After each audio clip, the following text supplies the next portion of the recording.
we're going to do is we're going to go through some of the basic definitions and things that we do and we use when we're talking about proving what we're doing or giving a reason for what we're doing. So here we go, section 2.5.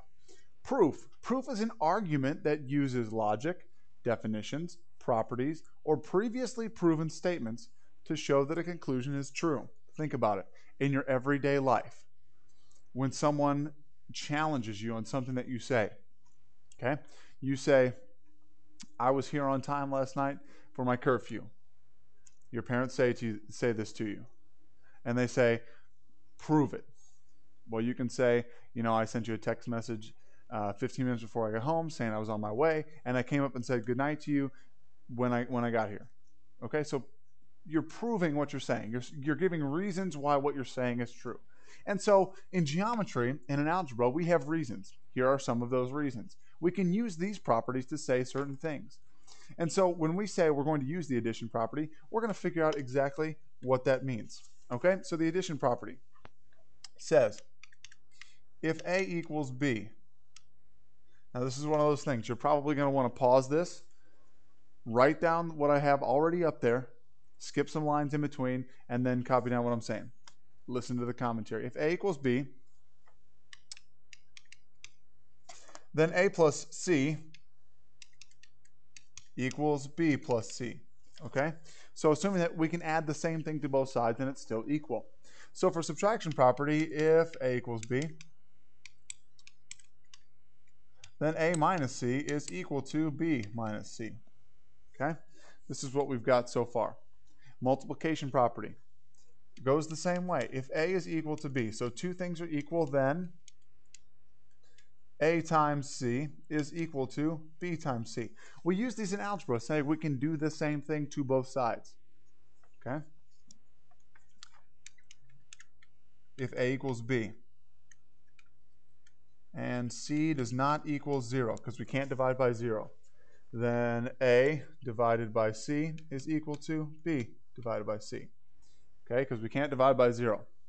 Reflexive property. We're moving into something a little bit different here, so I'm going to change colors. And so the first four are just saying we can do the same thing to both sides of the equation. That's all that it's saying. These are basic steps of algebra. Now, for the reflexive property, for any real number, we're talking counting numbers, integers, decimals, fractions, all of those. For any real number A, then A is equal to A. It makes sense. Okay? Reflexive property. You look in the mirror. So think mirror.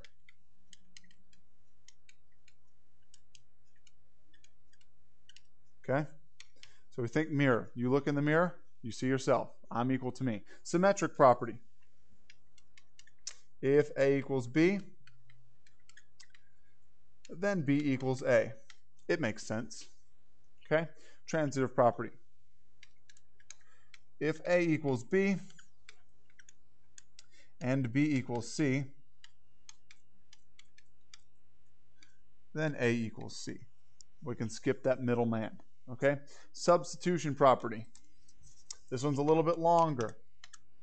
If A equals B, then A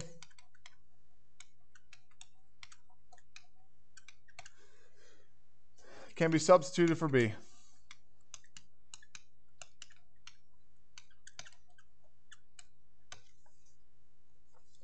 In any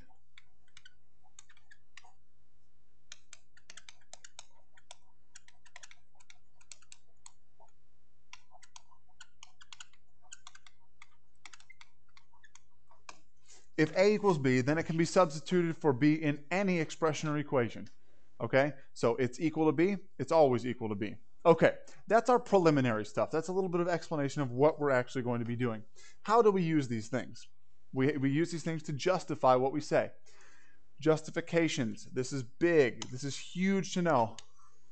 Reasons for what you do are called justifications. Okay? They can be statements, definitions, postulates, theorems, properties, or given information.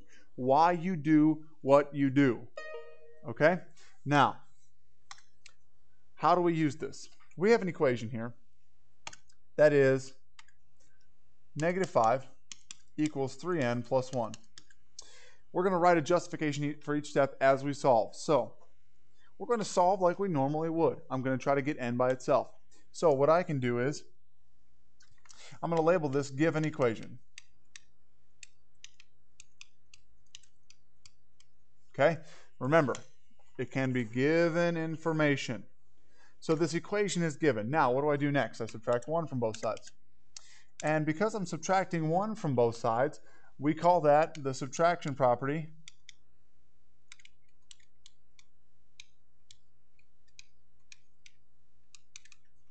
of equality. Okay? Because we're subtracting the same thing from both sides.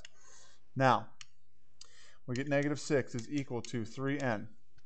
We're going to call this step simplify. Because we did the operation, we simplified what we got. Next, I'm going to divide by 3. Remembering, of course, that when I divide by 3 on both sides, it's the division property of equality. I'm justifying each step. Why can I do these things? And so then I've got negative 2 is equal to n. That's going to be a simplify. Okay? And I want to flip this around to say n is equal to negative 2. And when I flip it around, that's the symmetric property.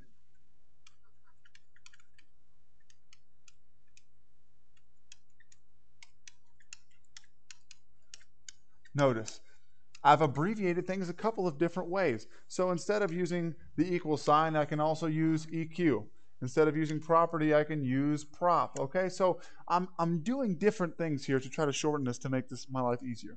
But in the end, I found out that n is equal to negative 2. It's very important that we're able to say why we do the things we do. Okay, so in the next example, you can go ahead and try this one. It's a little bit shorter. I'm going to roll through it. If you want to try it and then check your answers, that's fine. If you want to go ahead and just solve it and then fill it in as I go through the steps, that'd be fine too.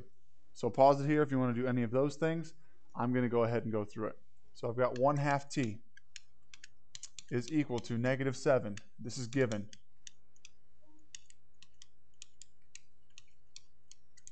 Okay, that's my given equation. Now, what I'm going to do is I'm going to divide by 1/2. And that's going to be division property of equality.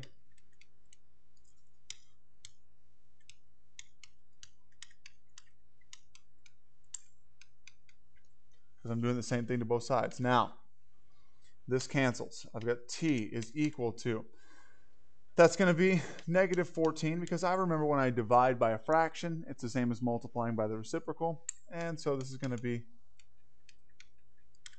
simplify. I didn't have to use symmetric property because I have t equals something. I did not have to switch it around. So it's that simple. That's how it works. We can extend this into what we know about geometry.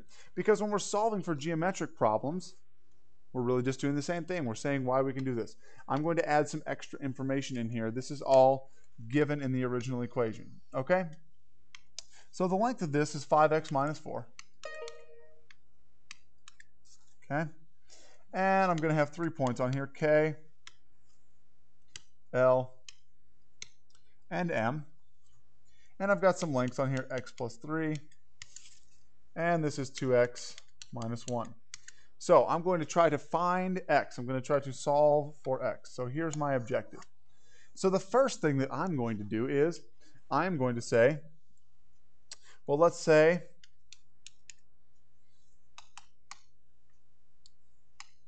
KL plus LM is equal to KM.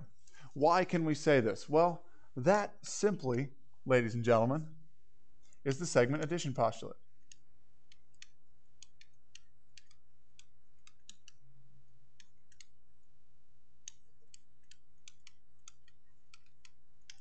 You remember? You remember these things? So that's a postulate that's helping us solve this problem. And so when I go in and I say x plus 3 plus 2x minus 1 equals 5x minus 4, that's simply going to be substitution. Okay? That's my substitution right there. Because I substitute in what I already knew. Now, I'm going to add these terms together. I have 3x plus 2 is equal to 5x minus 4.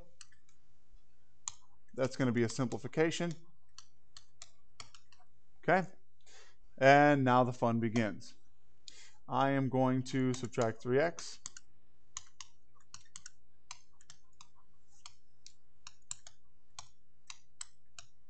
And that's going to be the subtraction property of equality. Okay? So I have 2 is equal to 2x minus 4. I'm going to add 4 to both sides. Okay? So I have 6 is equal to 2x. So here was the addition property of equality.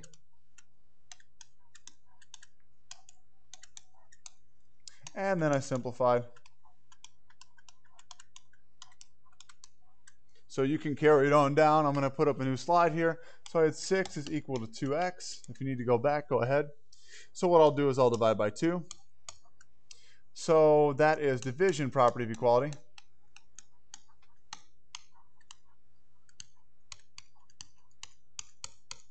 Okay. So I have 3 is equal to x. And once again, I want to know what x equals. So this is a simplify. And then I'll switch them around. X is equal to 3. And this is going to be the reflexive property. Sorry, symmetric property.